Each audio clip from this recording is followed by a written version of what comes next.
Yeah. So good morning, ladies and gentlemen. Good morning. You are all welcome to this early morning event taking place on last but last but one day of the COP. We really hope that you are having a good time or you had a good time at the COP, and we hope we are going to leave from here with a lot of good results from this COP. So good, welcome to this site event, which is about building resilience and transforming the African landscape through upscaling of the Great Green Wall. As you know very well, the Great Green Wall is a pan-African and moving to global sustainable land management and restoration initiatives. So we are here this morning to talk about the Great Green Wall. It is more or less a conversation between us, all those who want to know about the Great Green Wall. What are your ideas and what can we do to move it forward, to scale it? So to move on, I will call on the managing director of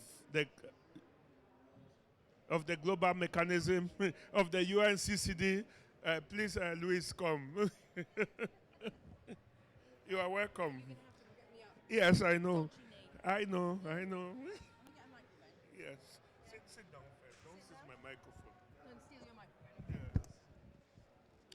And I will call on That's good. Mr. Dr. Aruna. Please come on board here. Where's Mr. Tabi Joda? And the advisor to the president of Somalia, Dr. Mohammed, please, you can take your seat. Helen, please.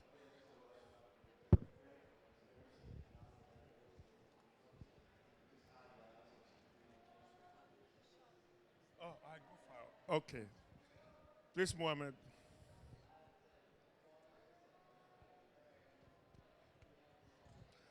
And I would like to recognize the representative of the West Africa Development Bank, who are very innovative in the sustainable development areas. We have been with the West Africa Development Bank since we started the LDN. We've been almost everywhere. The UNCCD COP, the UNFCCC COP, and I hope we are going to meet at the CBD COP in Montreal in a few days. So on that, I think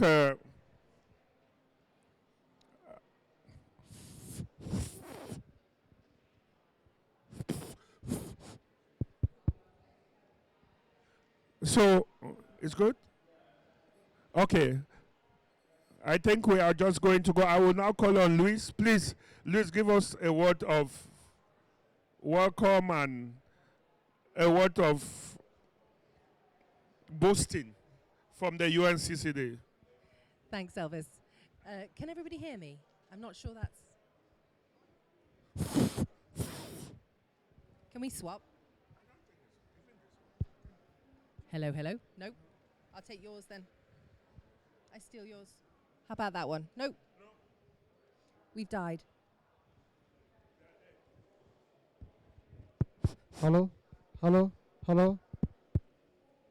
It's good.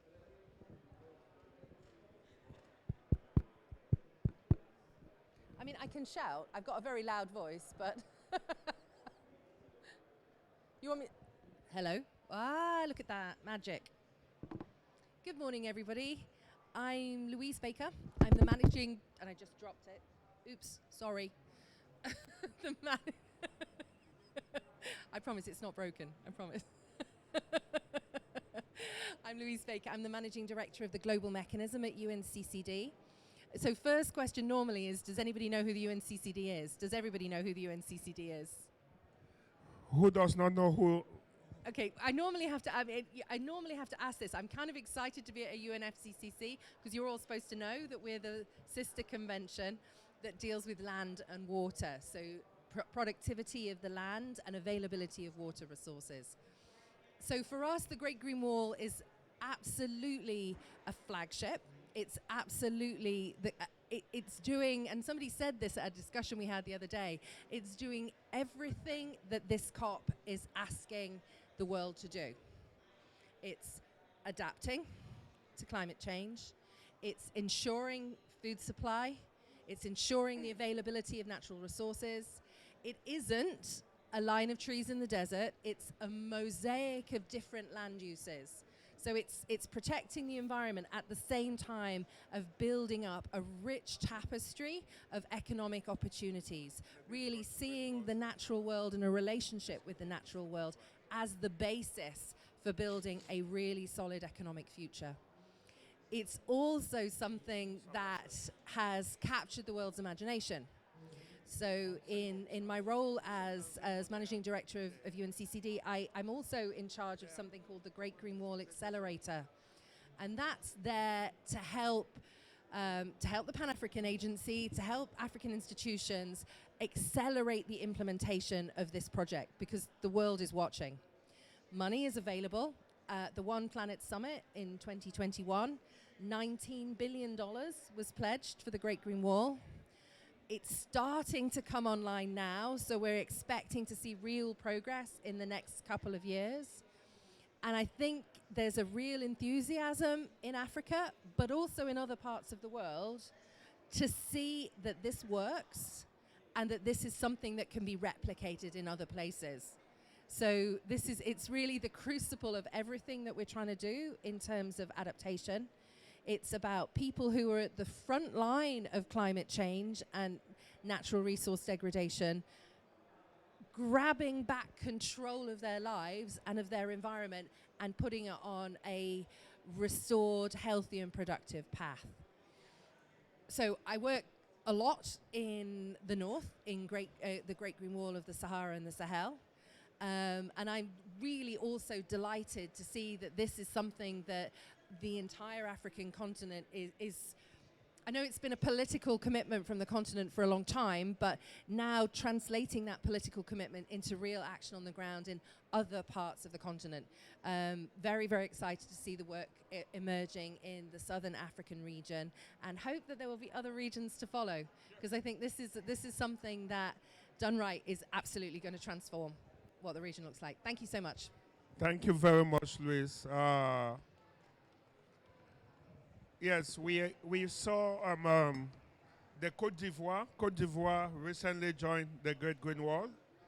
And if we are here with Somalia, it's because they are knocking at the door to be part of the Great Green Wall. So I think it's providing the kind of platform that we need for adaptation. We say Africa's priority here is adaptation. Africa's priority here is about the special circumstances and needs of Africa. I think the Great Green Wall is the apex platform for all of us to come together and to move on. With that, I'm going to call those who are keeping our money, who usually take our money and give us in bits and pieces. The representative of the West African Development Bank, my bro.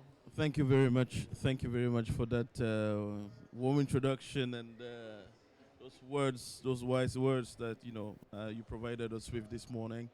Again, the West African Development Bank, based in Lomé, Togo, covers about 8 different countries of the Wyoming states, namely Burkina Faso, Benin, Republic of Côte d'Ivoire, Niger, Mali, Togo, Senegal, Guinea-Bissau.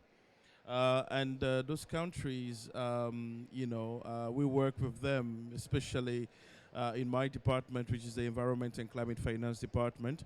We work with them, in the mobilization of resources and the development of projects, key projects, development projects, green projects, in order to help them, in the fight against climate change.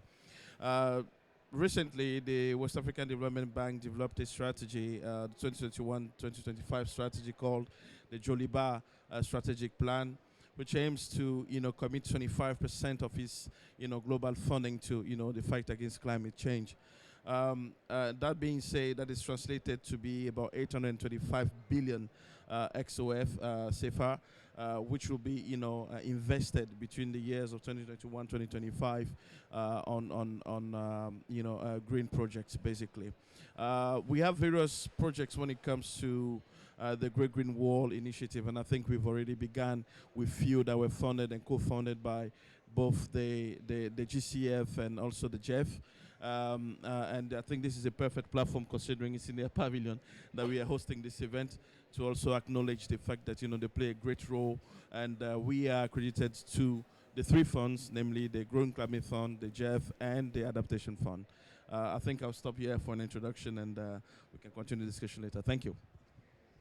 Thank you very much, West Africa Development Bank. I think it's very interesting what you guys are doing. And we really hope that other banks can be as innovative, because, as I said, I have been with the West Africa Development Bank since I started this for the past 8 years, and it's very, very encouraging, And so, talking about banks and money, we have our brother from the Africa Development Bank, which certainly is working with the West Africa Development Bank to manage, deliver. Dr. Aruna, there's a lot of complaints about, and this will come to you, but I want to put Aruna on the spot. About yesterday, somebody said, every time you people change the rules and regulations that will give us money. This year, you change the form. The next year, by the time we are understanding the rules and regulation, you change it. And it's like you are playing Tom and Jerry game with us and money. Please, as you give your opening speech, I never wanted to forget this. Can you really tell us what is happening with our money? Thank you. Okay, thank you very much for putting me on the spotlight. My short answer to you is, this is your money, and as a country, as the one who are making the investment decisions, we just, your money keep. What do you know I think hello, this one is not working properly.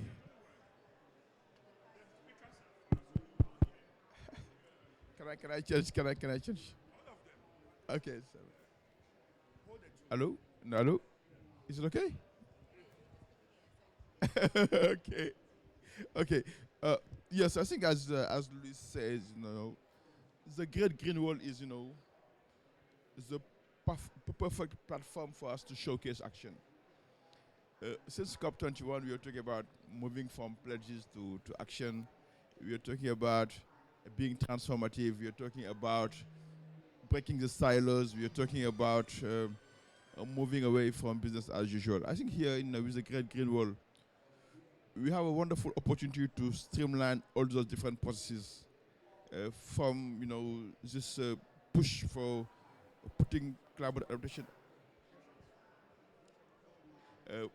putting climate change adaptation as a priority for Africa, to the agenda on land degradation, to the post-2020 biodiversity framework. We have all the ingredients and those stars that are really aligned for us to deliver. On the top of that, for us as African Development Bank, the Great Green Wall speak to our high five. Agriculture, energy, regional integration, industrialization, and most importantly, poverty alleviation. And over the last years, the bank has made a very important pledge, 6.5 billion to support the Great Green Wall. This is a huge pledge, but it's not coming out of the blue. This pledge was based on the mapping of the existing bank pipeline of projects from our framework program on desert to power, which is about providing access to renewable energy, to our agriculture program, this agriculture transformation program in Africa, to other a flagship program led by the bank. We have been working the talk since. The latest assessment from the Great Green Accelerator has shown that over the last years, more than 1.8 billion has been already committed to the Great Green Wall. We are also supporting the Pan-African Agency on the Great Green Wall in many fronts. We are not just now about to sign with them a sponsorship agreement which will help them to increase their capacity, their initial support, so they can start building in-house capacity so they can mobilize funding. This is a very good move. Of course, it's not enough. If the Great Green Wall is a African priority, we have to make sure that, one, we can scale up financing by leveraging on the bank funding and support, but most importantly, get better country on ownership. We want more and more alignment with the countries on the different regional programs we are building in the Sahel region, in the Horn of Africa, and we want to make them Great Green Wall aligned. Because some of this project has been on our pipeline even before the Great Green Wall Accelerator. But we need to make sure that, whatever we do, whatever we fund, are really in line with the Great Green Wall platform indicators. It's not about repackaging, it's about working on new nexus, it's about opening new windows. It's about also getting countries to understand that, at the end of the day, they are on the driving seat when it comes to investment decisions. But the role of the bank is to help them to develop bankable projects, leverage on climate financing, but also our role is as a champion is also to rally other partners. We have been working with GEF, we have been working with the World Bank, with IFAD on many proposals, and we also have to scale up the process. Scales matter. We're talking here about the Pan-African Agency of the Great Green Wall, but there are so many things happening in the region, in the SADC region now. They have a new Great Green Wall strategy. Many things are happening now in the Horn of Africa, Northern Africa, and what expect from IEC and from the partners is really to use our collective efforts so we can lift strategic umbrella program at regional level, which can make the difference, and not just this issue of always working in silos, everybody trying to do something, a small piece here and there. Have a much more integrated framework and streamline this process can help us to go way further than what we do now as a bank. The last issue I would like to address is the issue of capacity. The bank is now supporting an national audit of the Great Green Wall. The Great Green Wall will be as strong as the leadership we have on site. If you don't have a collective leadership, strong partners, a strong agency able to deliver at scale and able to rally the other partners, will fail. And we can't just, going from COP to COP, event to event, making this pledging, talking about, I can spend hours talking about what the bank could do, but what matters is what's happening on the ground. To what extent are we able to bring partners together? We are able to showcase evidence and just not do the traditional lip service people do. And we all say that it's important. But when I look at my bank account and my portfolio, countries are not coming to me for the Great Green Walls. They're coming for other projects. They're coming for infrastructure projects. They're coming for a road project. If this project is important, let's make it as a priority investment plan at all scale. Then we can deliver at scale. Thank you very much, Aruna. I think you said it all. I think it all depends on the member states. Let the Great Green Wall be a priority. Let them align their local or national development plans with the Great Green Wall. And talking about aligning development plans with the Great Green Wall, Dr. Mohammed, you are the advisor to the President of Somalia. You heard what our colleague from the ADB has said. We need to align our development priorities with the pillars of the Great Green Wall for them to be able to give us the kind of money that we need for implementation nationally. Your country has been overwhelmingly legitimately accepted to be part of the Great Green Wall in the next coming months. How are you going to align your national priorities so that we can leverage funding from our multinational or our financial partners? Thank you very much. Can everybody hear me well? Or it's a little bit? Okay, I have to speak up. I can't push it further, so it's going to end up my... So thanks, Paul, and I really appreciate the colleagues who are joining me in this panel. I think from Somalia perspective, the fact that we had a long decades of civil war and state collapse, we're luckily as well that we're establishing the state institutions right now, and that's giving us the advantage of not really repeating or being caught up in the bureaucracies of our former state structure. So one of the things is we are working right now in terms of aligning not only with the Grand Grid Wall, which is now a flagship for ourselves now, but also we were working on the other agendas like the Paris climate and the SDG. What we were working on, for instance, our National Development Plan, the NDP 2020-24, is fully aligned with the SDG priorities, and we are now for the first time able to really report to the key indicators that are needed for the countries to be able to report on SDG. So there was that missing column all the time for MDG, SDG, but now that was Somalia. So there was no more that missing column, so we have that bar now reported.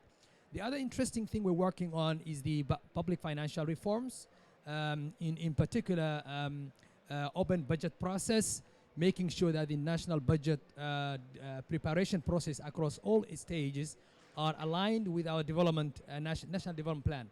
And we are working on now, and I think our AFDB colleagues will understand, a new initiative called INNF, Integrated National Financial Framework, which we are interested in making sure that our budgets speak to our local priorities, but also global priorities, such that funding can flow in a more coordinated flow, both domestic revenue and also global revenue. So there are those steps we are now trying to take. The climate agenda and the greening initiative has been bit scattered across the government units. What we did in the current administration led by Dr. Hassan, His Excellency President of Somalia, Dr. Hassan Sheikh Mahmoud, is to establish a new ministry of environment and climate change. That ministry has leverage to coordinate the climate aspect and whatever that's linked to that. So I think I like that question, and from financial perspective or from budgeting perspective, these are bold steps, and we're not alone. We're joining like INF is a major topic. I think they had even a pavilion around here. So it's a major topic we want to really discover. On the other side, we have been working on all our policies. We're writing our policies like climate policy, disaster risk reduction policy, economic policy. We're looking at aligning with the existing frameworks, because in the end, Somalia is heavily dependent on aid, and we don't want to really be having complicated documents. Our people start, where is it, where? So we're trying to bring it forward. First for our interest, then for the interest of our partners. So yeah, thank you. Thank you very much. We will come back to you. Let me recognize the presence of our colleagues, the Director General of Great Green Wall for Senegal and his entourage that just came in. Oui, bienvenue, le colonel. Ça va? Merci, merci, ouais. Commonwealth. Somebody said, this Commonwealth, they like the common part of it, but not the world. You talk mostly about the common, but not the world part of it. What is your interest in the Great Green Wall? And what, and I'm putting it very clear, and what are you going to do for our member states? I know most of your member states in Africa are part of the Great Green Wall, from Cameroon to Ghana to all the other 11 countries in the Southern Africa region that are fighting. We have now seen Gabon now is part of you, Togo is part of you. You are taking the countries. What are your plans? Thank you very much, Elvis, for that very warm introduction. My name is Helen Gichenja. I'm the Regional Climate Finance Advisor for Africa. To answer your question, your first question, why is the Commonwealth involved in the Great Green Wall Initiative? I think over the course of the last couple of weeks at COP, we are hearing a couple of sound bites, a couple of areas of focus in which we're all being called to embrace the vision of Together for Implementation. And I think one of the clearest things that we've heard is the issue of partnerships. And I think everybody here is a partner on the Great Green Wall Initiative. I'd just like to highlight that over a year ago, the Commonwealth Secretariat, the UNCCD, as well as AUDA NEPAD formed a partnership, a tripartite agreement to collaborate on sustainable water and land management initiatives in Africa. As you rightly say, Elvis, 21 of the member countries of the Commonwealth are in Africa. 11 of these are in the SADC region. And one of the very first initiatives that we've started to work together on under this tripartite is the issue of moving forward on the Great Green Wall Initiative in the SADC region. What underpins our involvement on sustainable land and water management initiatives of the Commonwealth Secretariat? We have something that was approved, a charter that was approved in Kigali this year called the Commonwealth Call to Action on Living Lands. And as Louise has mentioned in her opening remarks, what this COP is calling for is an integrated approach on the 3 Rio Conventions. So our Charter on Living Lands calls for action, coordinated action across land degradation, across biodiversity, and across climate change. So I think, Elvis, that answers your first part of the question in terms of why the Commonwealth is involved in the Great Green Wall Initiative. What are we doing? I think, as illustrated by our representative here from Somalia, he has indicated the work that needs to be done at the country level.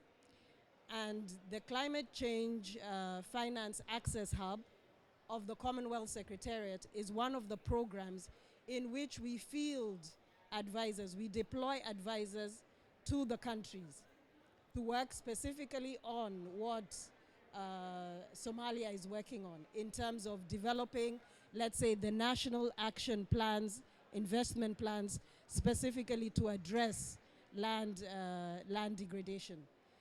To be able to develop bankable projects that the African Development Bank, that the West African Development Bank will be able to finance. So this is our model at the country level, where we have advisors working hand in hand with government to develop the strategies, to develop the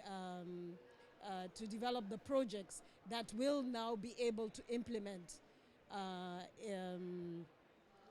activities under the Great Green Wall. So perhaps let me stop there. I hope I've answered your questions, Elvis.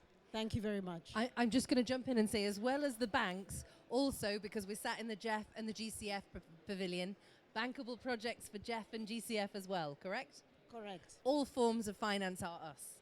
Correct. Correct? That's correct. I would have liked to get somebody from either GEF or GCF. They cannot abandon their house to us and then escape. We would have loved to get them. I hope we'll get them before we leave from here. One of the cornerstones of implementation is the civil society organization. But the civil society organizations have really complained bitterly about not being involved in decision making, about not being involved especially at the national level for implementation. Even when funds come in, the civil society organizations are not involved. Dr. Tabi Joda, as a civil society advocate, as an advocate of the Great Green Wall, and as a renowned ambassador for the Great Green Wall, tell us, what should the civil society be doing to improve on the partnership with the mainstream, especially at the national level?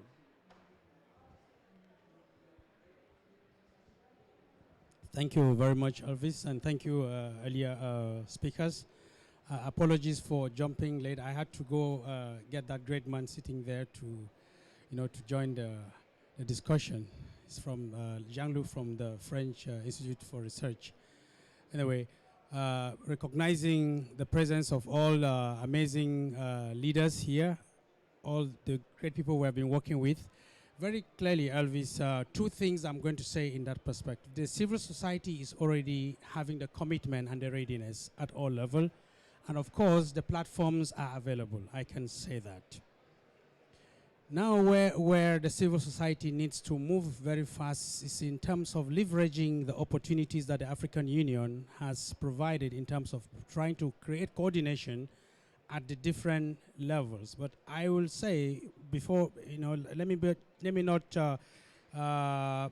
say civil society is fully committed. Civil society also have its own weaknesses, and the weaknesses of civil society, I think, has to do so much with the lack of leadership from the coordinating agencies, not the African Union, because the African Union has provided that platform, that space.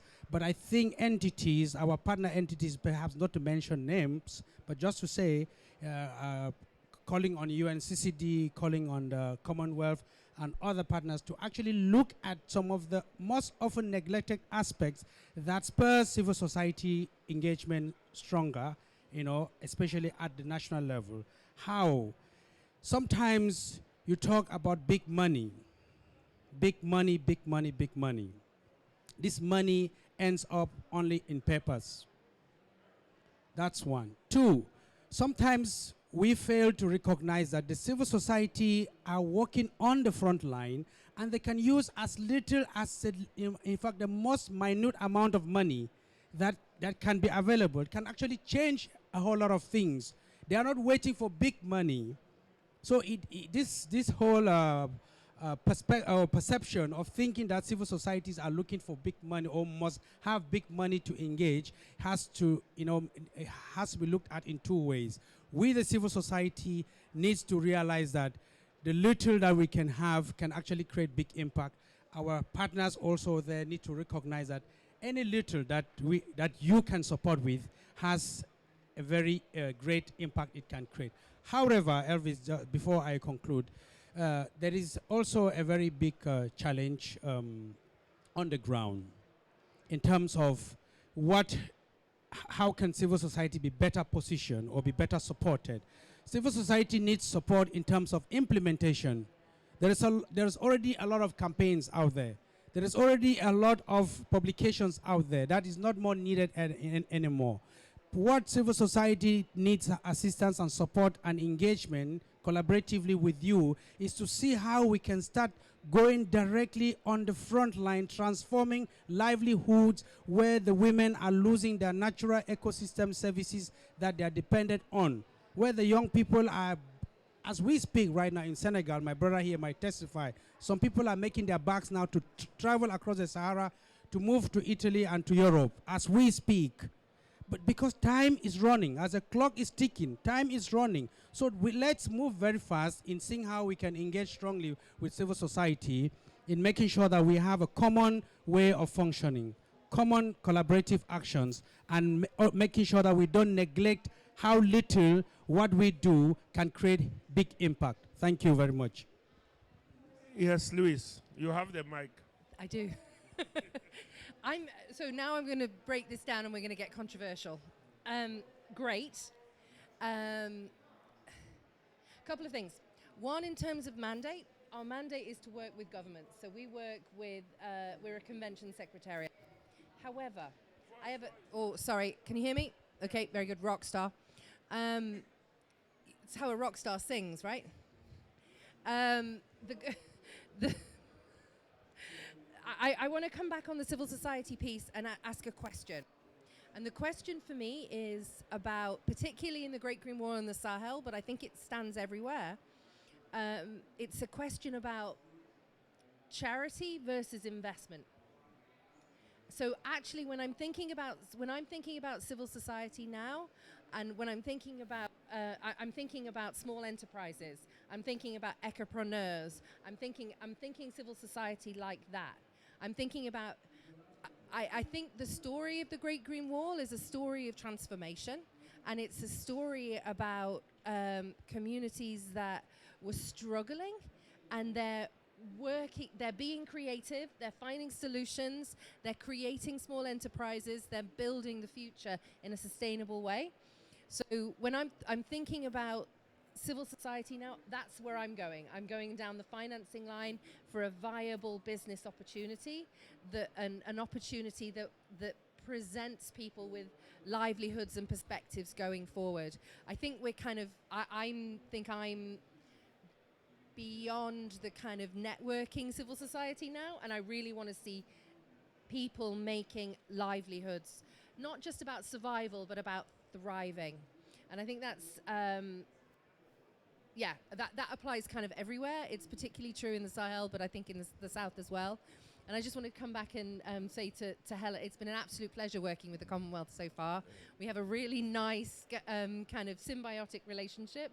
And I hope that this kind of partnership will really lead to more funds flowing going forward. I'm sure it will. We're playing quite well together so far, and I'm sure it will be spectacular going forward. Thank you. Yeah, I think we can we can discuss about the Great Green Wall for ages. But at the end of the day, and this is really from where I'm sitting every day, looking at project, looking at the bank portfolio, the requests we are getting, and what we are dispersing. It boils down to only two critical issues. One is, are we restoring lands? Second, are we alleviating poverty at scale? Everything boils down to that. We can have long-term investment plan, talk about big money, but we're talking about people who are hardly surviving. And for most of them, the long term is not my strategic plan. It's the next meal, the next day, the next flood, the next drought, the next locust invasion. And as development partner, we should not lose sight of that. Second thing, civil society engagement or any kind of engagement is as good as the planning process. If you get the planning process right, with the right stakeholder at different scale, if you are able to have an informed planning process at grassroots level, bringing in board the relevant people, building it on science, because sometimes it's also another missing part when it comes to build the narrative. If you are able to do that and join the dot and bring in board the right stakeholders and have a much more inclusive process, we will deliver better projects and will make people happier. The last point I would like to raise is on the issue of financing. We always talk about big money. The bank is talking about big money. We're talking about large-scale programs. But as long as with the country we are not able to change the business model, what happened is sometimes, and I can't say this for the Great Green Wall, over the last 5 years, the Great Green Wall has come to the bank, African Development Bank, knocking at different doors, windows as we call them, because we are still on this old mindset of working, in silos, water project, agriculture project, and so on. And what is asked on us and is really to work on the nexus and to be much more transformational, to think out of the box, to be able now to work on also about green financing, bringing about green jobs, and so on. Business as usual will not do it. And this is a big call from the country. It's also a big call from the development partner. If we do business as usual, we'll get the same thing. We'll get small project in silos or big project which are entrapped at national level, but who doesn't trickle down to the grassroots level. Or we'll have what we have now, many partners planting their flag here and there, and not talking to each other. We have more than, let us map out how many great greenwall projects we have in the region. More than 60 partners are all designing some great greenwall project, their own way. What prevents us from having one great greenwall framework with all the partners around the table at different scale, using our competitive advantage and our competitive financial tools so we can deliver on the ground? This is what is missing, my friends. Thank you. Thank you. Yeah, before I go to you, Mohamed, I want to engage the director of Sénégal. Monsieur le directeur, vous avez bien écouté ce que notre confrère de la BAT vient de dire. On travaille trop en isolation, dans les silos, comme on dit. La société civile et l'Agence nationale Grande Muraille Verte du Sénégal, quels sont les rapports? Comment la Grande Muraille Verte, l'Agence nationale veut bâtir cette coalition, cette partenariat qui est tant manqué dans la mise en œuvre de la Grande Muraille Verte? 2 minutes. Merci beaucoup, M. Elvins. Sorry, I speak in French because my English is very poor. May I tell you next COP, n'est-ce pas? I speak Thank you. Merci beaucoup pour cet événement de plus. Et je me réjouis, je disais ça à quelqu'un hier, on est au niveau de la Convention des Nations Unies sur les changements climatiques. Combien de side events ont été tenus sur la Grande Muraille Verte? Cela montre encore une fois l'intérêt que l'humanité accorde à la Grande Muraille Verte. Mais il faut rappeler qu'il y a de cela 10 ans ou 15 ans, 10 ans, la Grande Muraille Verte était considérée comme un éléphant blanc. Personne n'y croyait. Personne. Et maintenant, les gens y croient. Mais, j'ai l'habitude de le dire, je n'aime pas qu'on me parle des structures étatiques et des structures non étatiques. Il n'y a pas de dichotomie entre les structures étatiques et les structures non étatiques. C'est l'ère des grands ensembles. L'Europe ne se fait pas seule. L'Europe, c'est 27 États. L'Union africaine, c'est 52 États. C'est l'ère des grands ensembles. Nous devons avoir une pensée système. Et la construction de la Grande Muraille Verte ne se fera jamais avec une pensée sectaire ou sectorielle. Parce que c'est l'ère des grands ensembles. Et là aussi, il faut un appel. Pour moi, c'est le temps de l'action. La vision est tellement claire et comprise par tout le monde. Mais ce qui nous reste, on est encore attentistes. Il faut qu'on passe à l'action. Ah, mais en quoi faisant? J'aimerais bien rappeler, nous avons élaboré un PIPD, un plan d'investissement prioritaire décennal, validé par le Conseil des ministres de la Grande Muraille Verte, validé par la conférence des chefs d'État, qui est aujourd'hui notre feuille de route. Et n'oublions pas que c'est le PIPD qui a suscité le One Point Summit, qui a été tenu les 11 et 12 janvier 2021. Où en sommes-nous maintenant? C'est cela la question. Où en sommes-nous maintenant, 2 ans après?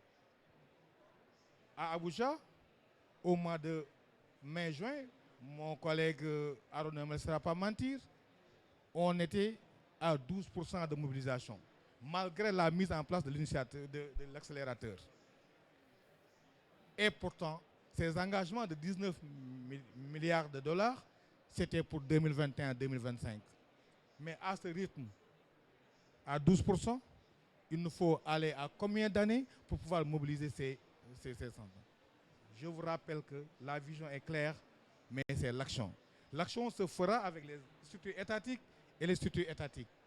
N'oublions pas notre slogan, avec les communautés et pour les communautés. Ce n'est pas ces structures qui vont faire, c'est les communautés même qui vont faire la grande Muraille Verte. Donc pensons à l'action et voir comment mobiliser ces 19 milliards. Je crois bien que le débat aujourd'hui est là. Et ces 19 millions vont aider à construire, à aller à l'échelle pour la mise en œuvre de la Grande Muraille Verte. Je vous remercie. Merci beaucoup. I think all of us understood, right? Yes, I think what our colleague said, he said key things. The time for silo system is over. We need to work together. There is nothing like the public sector, the private sector, or the non-state actors. That is not what is important. He talked about the need for us to come together as a movement for implementation. The funding is there, but without the funding is there, the clear vision is there. What we need is action. Without action, we will keep on talking. And he emphasized on the fact that the Great Green Wall has moved from what was considered a decade ago as a white elephant project to now one of the biggest projects that is existing in Africa, which means we have proved that the concept works well.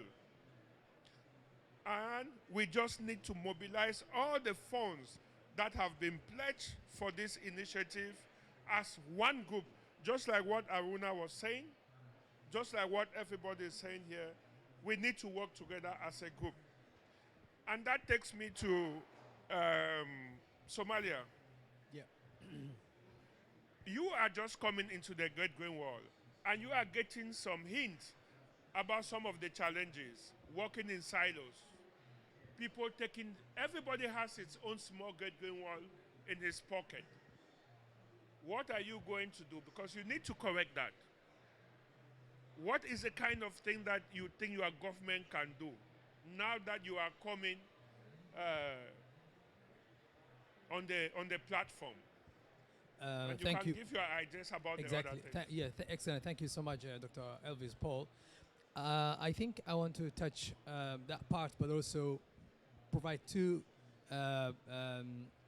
additional points on the priority stuff we talked about. On the priority, not only we are restructuring the systems we have in terms of our budgeting, the way we are restructuring our budgeting, and but also we have launched the Somalia Green Initiative. Yeah. So that means that we're not waiting for anyone to basically, open the door for us or come. I know the wall has already reached our borders. Yeah. It's us now trying to see, but we have our own initiative. And I think that initiative is what led us. It's a presidential initiative. President of Somalia launched on 21st of October. So that tells us that there should be, and I think could be a lesson for the other African fellows, there has to be ownership, country initiative, that without actually being inspired by what is either resources or whatever, it could be that kind. The other thing I liked is what Commonwealth colleagues talked about is the advisory service for the countries to be able to come up with a strategy and investment plans. We have the initiative launched. It's prestigious. The president wants to have like 200,000 trees be planted in the capital before end of this year, just like we will have 1 month, and then we want like 10 million before end of the year. So he said crazy, ambitious records, but when we asked him, he said, okay, I trust. You can do 10 million is nothing. Fine, talk to your partners. And then he closes his door. So, yeah, you can get 10 million. So we found Elvis. He said the same. So I think Elvis is also has the same spirit. So, but what we're lacking here is that the initiative needs to be translated now into strategy, into an investment plan. Yeah. That takes to us the host. We have GEF, and Somalia has allocations with these funds. And we have mobilized some of them, and some of them are in the pipeline. And what we are trying to really do now to see how we can, what we've received, I wish they were around because would have appreciated, we could really align what we've got from them and perhaps see the bridging, financing, bridging, kind of that to see how we can scale. In terms of the silos, I think we have the expertise, because we have been dealing with conflict and humanitarian response for so many years. Very good. And we had all these crazy interventions, side by side, duplications, and same community, until we've reached a point where there is even donor fatigue and community fatigue. So the same community will receive 10 schools, and they are talking every day, we don't need 10 schools, we need 1 school, 1 hospital, one water point, and then you find 5 NGOs coming, bringing 5 wells, boreholes. So we had that experience, but what happened in Somalia that we invested in the learning process. which I think Great Wall has to happen. The learning process, I'm not here talking about the schooling, but I'm talking about the exchange, the knowledge, the convening opportunities. So that's why we have cluster system that's working efficiently. We have within our development plan pillars that people meet, different sectors meet and talk. And then we have the UN system, which has also developed quite, the OCHA system is working. We also have federal and state level. So I think all that goes down to learning, investing in learning as part of greening initiative. If people are not learning, the silos will, why would people be interested to talk to one another if everyone can do its own stuff? So we have to inspire learning and put it as part of the process. And I think Commonwealth, those are the areas with your background, with the British weight of expertise. And I mean, the UK has one of the best evidence in investing in evidence, the RED, research and evidence. I think those are the kind of opportunities we can connect. I worked with RED, research and evidence division, investing a lot of learning in peace building initiatives.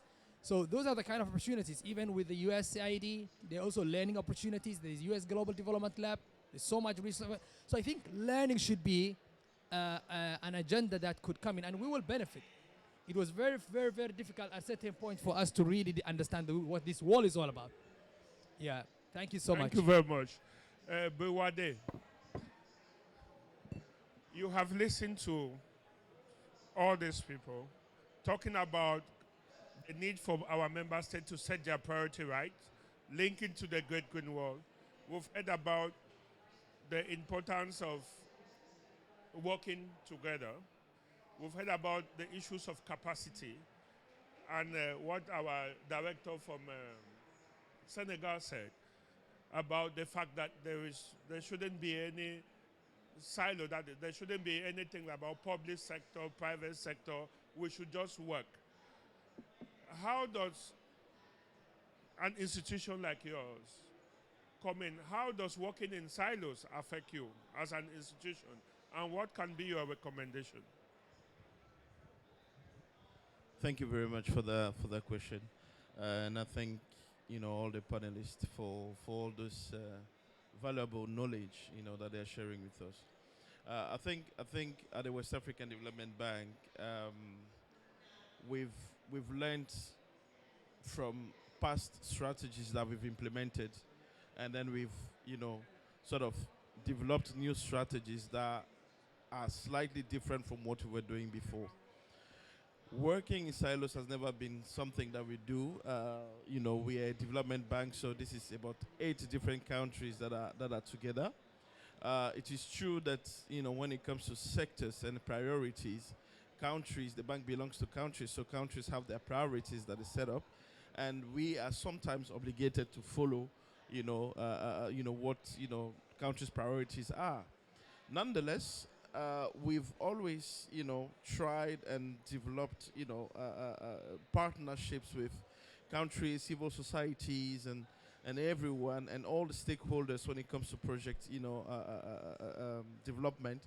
We've associated all, this group of people together so as to ensure that we have a common goal, a common, objective, and, we reach the objective that we set for ourselves.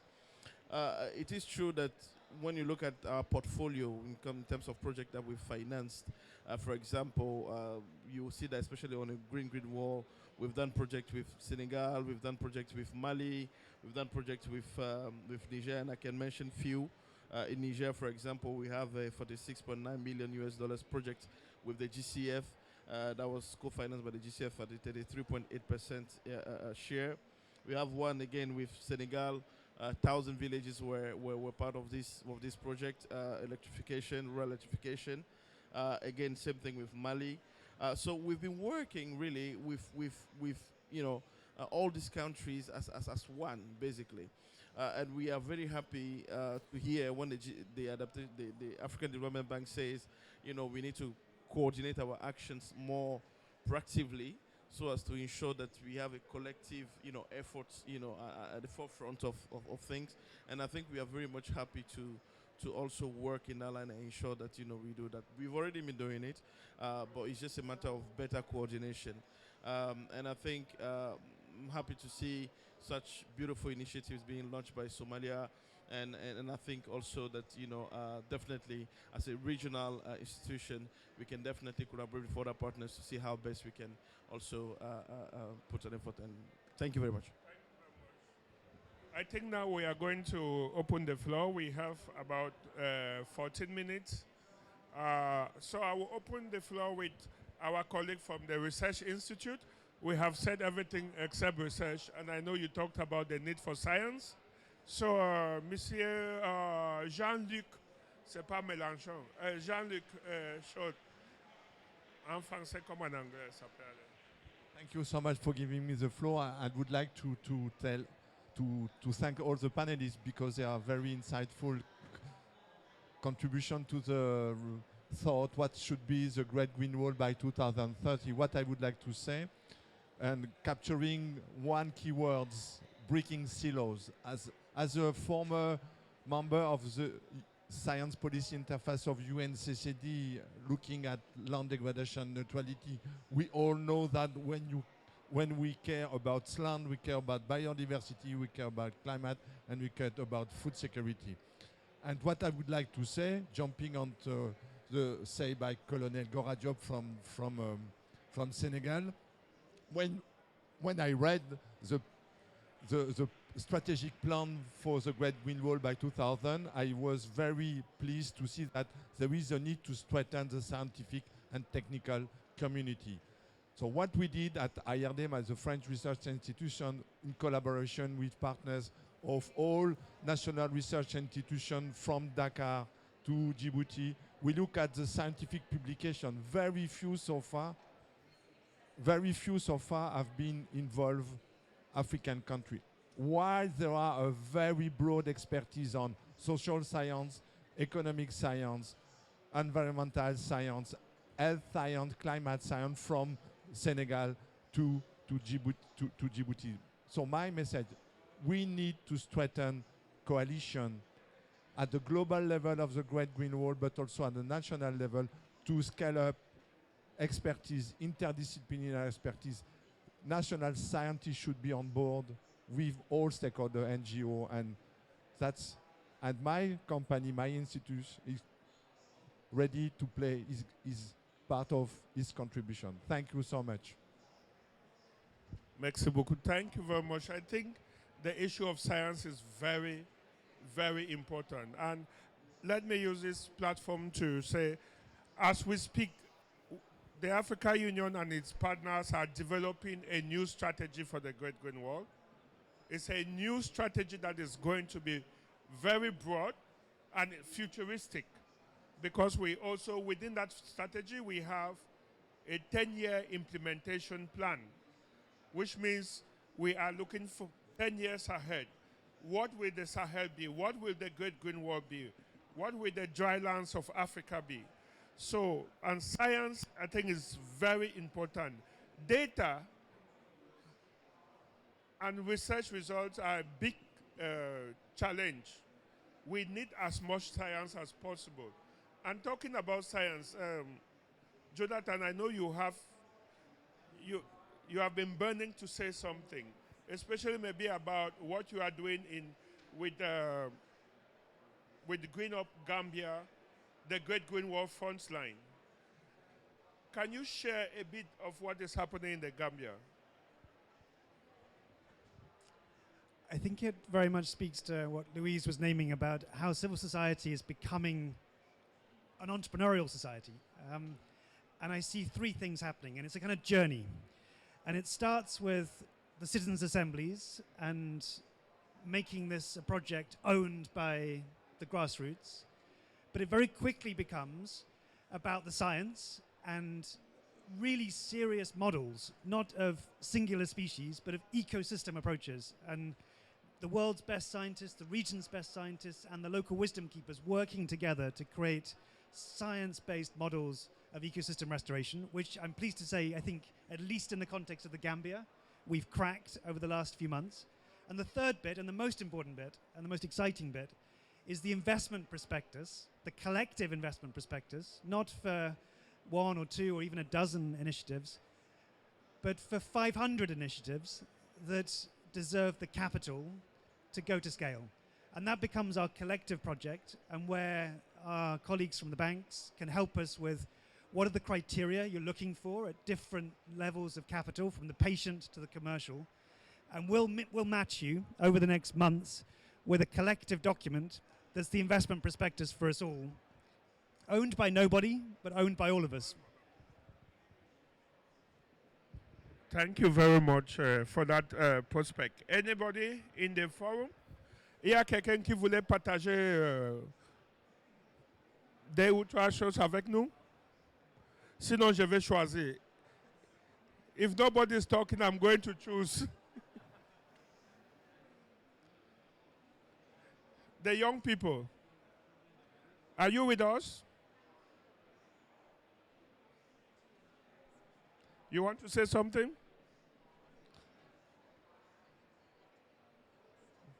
It's also part of it.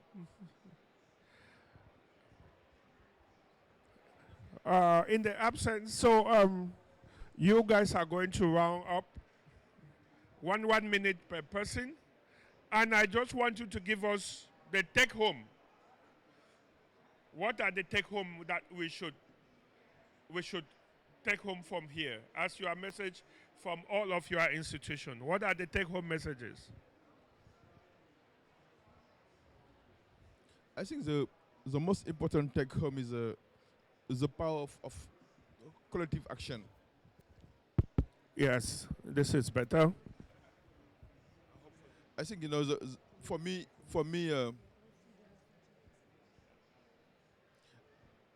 You just took breakfast. No, I think for me, the most important thing is really is the power of collective action. Power of collective action. We have African Union Commission. We have a very strong convening power in the continent. You are designing a great green wall, continental-wide strategy. Let us make it inclusive.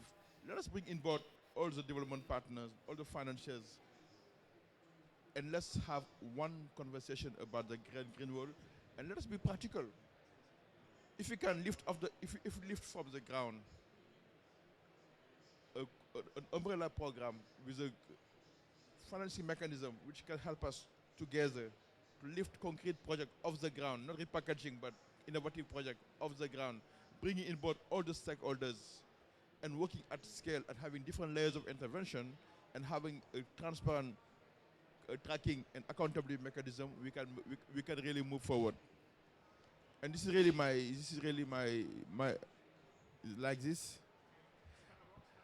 Okay, I think this is really my call. My call is to use our collective convening power. Try that one. Hello? I think it's Rockstar. Elvis.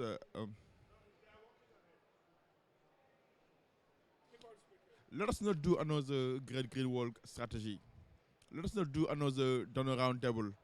Let us work together and use our collective convening power to bring all those stakeholders around the table, around one umbrella program, one conversation about on the great green wall, clear tracking mechanism, and relevant financing scheme which can help us to lift off the ground concrete and innovative project which can be funded using the full spectrum of financial tool we have at hand, from the African Development Bank to the regional bank to the other players to the private sector to the CSOs. If you're able to do that next year, we'll come here with a different story. Thank you. I think I wouldn't say much after what my colleague has just said. I think we are up for collective actions as well, and then through the various innovative products and financing windows that we have, I think we can definitely do something together. Thank you. Thank you. Yeah, endorse everything's been said before. For me, it's a question of vision and narrative. This is something that the whole world is looking at. It's a visionary approach, and it's a story of Africa building its resilience and transforming its landscapes and doing it kind of one small plot of land at a time. And there's a lot of work to be done, but with the right vision, with the right narrative, It is about poverty alleviation, but I think it's going beyond that. It's resilience, it's perspective, and it's what does the future of Africa look like in 10, 15, 20 years? And the Great Green Wall is doing that. So yeah, let's make it happen. Thank you. Thank you very much. I think the takeaway message from Somalia, number one, is that we have expressed our interest to join the wall, and we are glad that we've received we were received well, and I think we are glad we are part of it now. Official, right? So that was the instruction, and I think we followed the instruction of His Excellency, President of Somalia. So, but that takes us to now, what is next? I think the advisory support that would have to follow from the partners here to support us now get the strategy done, or the country action plan prepared as quickly as possible, and also the investment plan. We're so entrepreneurial. We are for 3 decades we were only private people. So investment plan has to be there. The last two things I want to wrap up is basically Somalia is under arrears, and I'm glad that we have Africa Development Bank. We just finalized with you guys the bridge finance stuff. I don't know the magic we did, but we're done with you, right? We're done with you, right? Now whatever that worked. So they're not claiming any more money, but of course that doesn't stop, because we need 3 windows. One, the accessing the concessional loans for this Great Wall. So that would require a lot of support, technical support, and also making sure that that's available for us. Number 2, helping us access private investment, both from Somalis, within the Somali diaspora, and also foreign investments. There's so many sectors that can be invested in Somalia. Also help us, the regulations and the laws. And the last thing, maybe the last window, is the having generous grant windows, not tiny bit, like kind of windows where, where there's so many countries that need support, but put that grant window a bit relaxed so that we can catch a good chunk of it.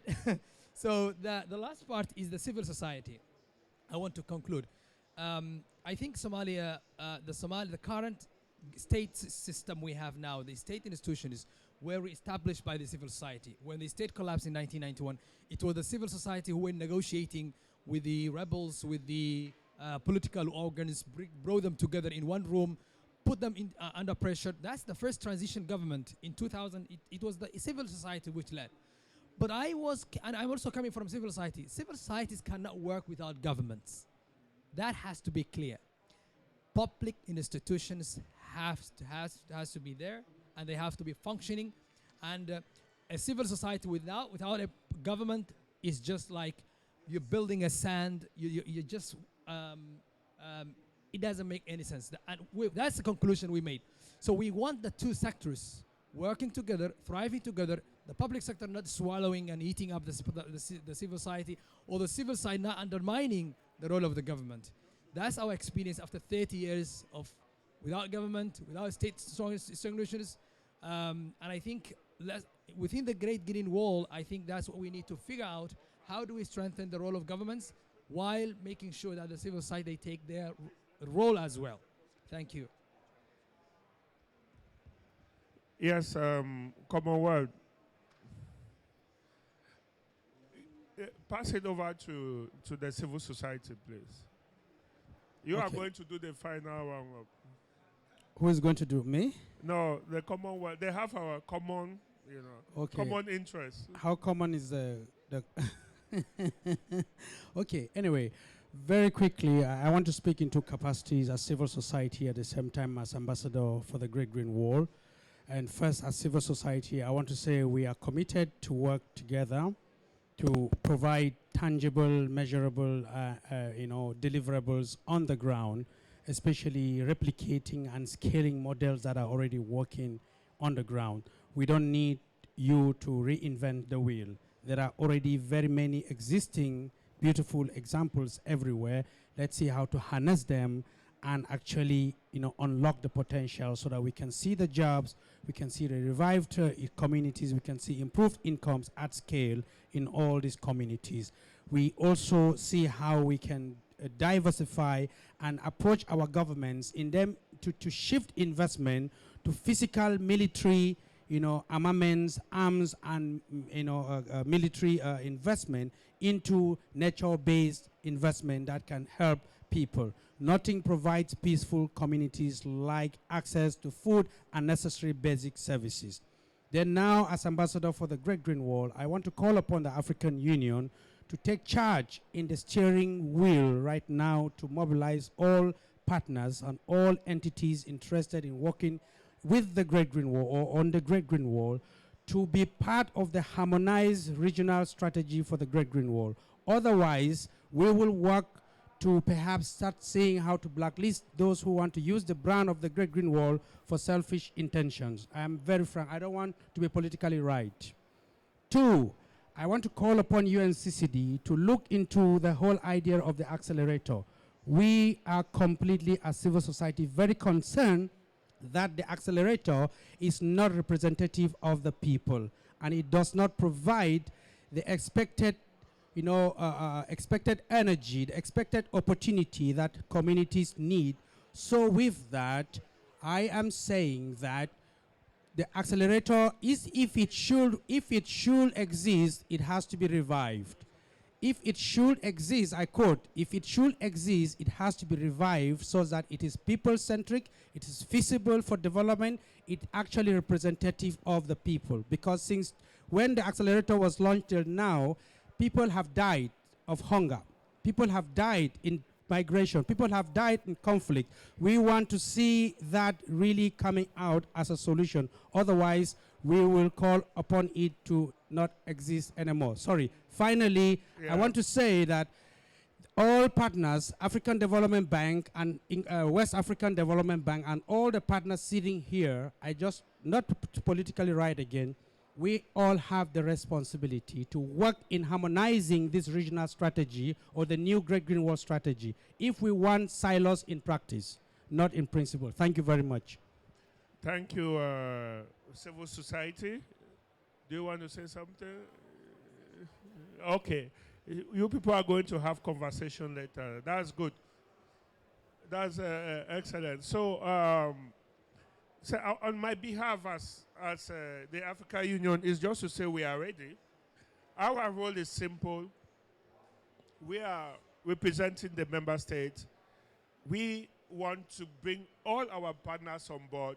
Everybody who wants to work, who wants to see the realization of this project, who wants to see the development. And it's no longer about Africa, by the way. It's about the world. It's global. We have seen Mexico saying they want their own Great Green Wall. We have seen the Middle Eastern countries want to replicate the Great Green Wall. And we are calling on the UNCCD to do that. Because everything that our mandate ends in Africa. So when the other regions are saying they want to replicate it, that now becomes your mandate. So, but we are very ready to work with others, like we did with the Fiji and the Pacific, right? So it's great. So with that, I will call now on our Commonwealth, keeping all our wealth, to give us a general round-up of this event. We are past 8 minutes, and also to give us the final word from the Commonwealth. Thank you. Thank you very much, Elvis. I think it's not difficult to have a few takeaways from this very rich discussion that we've had. So let me just name just a few. One is the issue of partnerships. And I think in terms of the people who have made some interventions here, we've had Jean-Luc from research organizations, we've had Jonathan from the Gambia, as well as Tabby from civil society organizations, the multilateral and regional development banks, the UN partner, a country representative, and the Commonwealth from an intergovernmental organizations.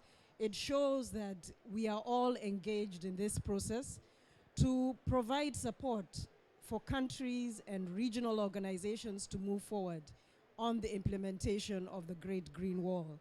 I think it was very clear from the representative from Senegal that, you know, the vision is clear and we can continue to build this vision and narrative for each different distinct region that we are going to work on.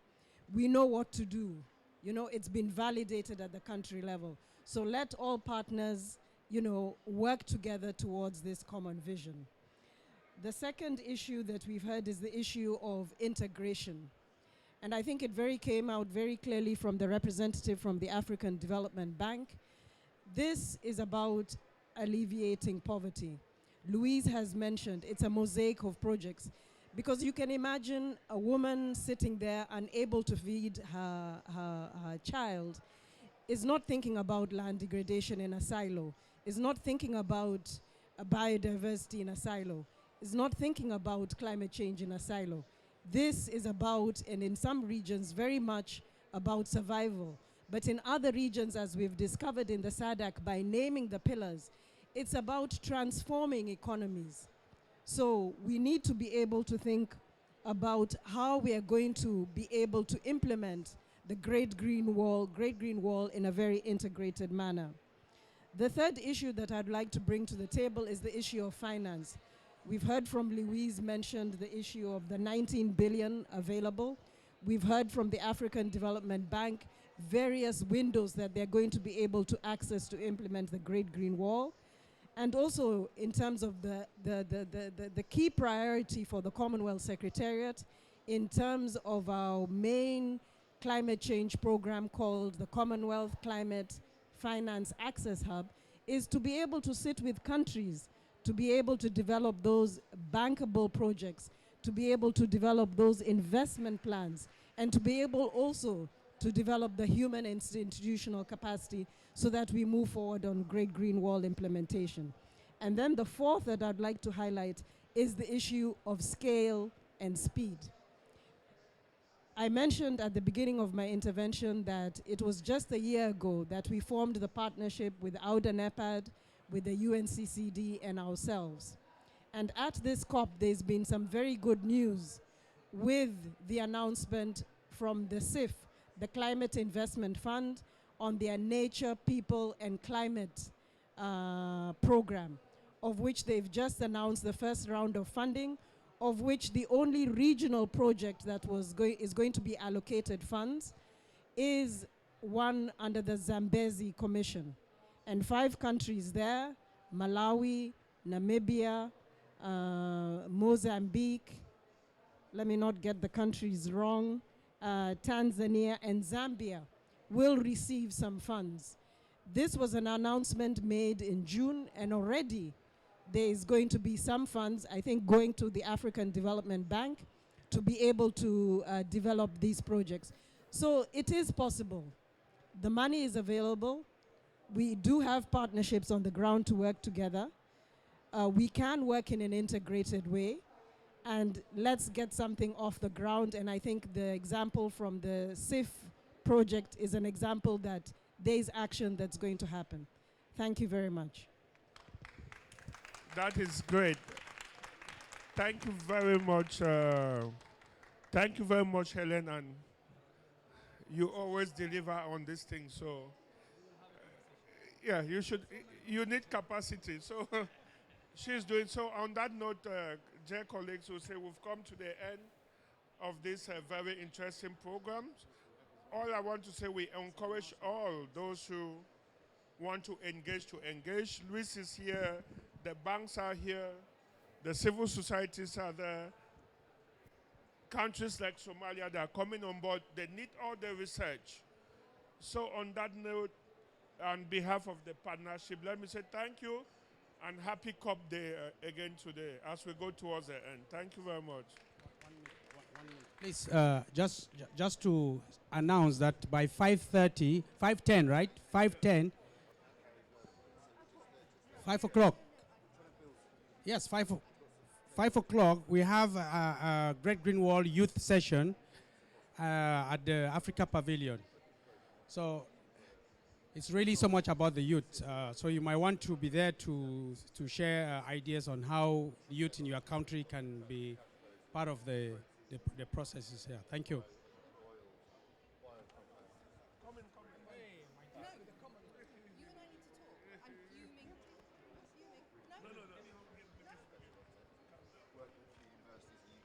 Let us have a family photo.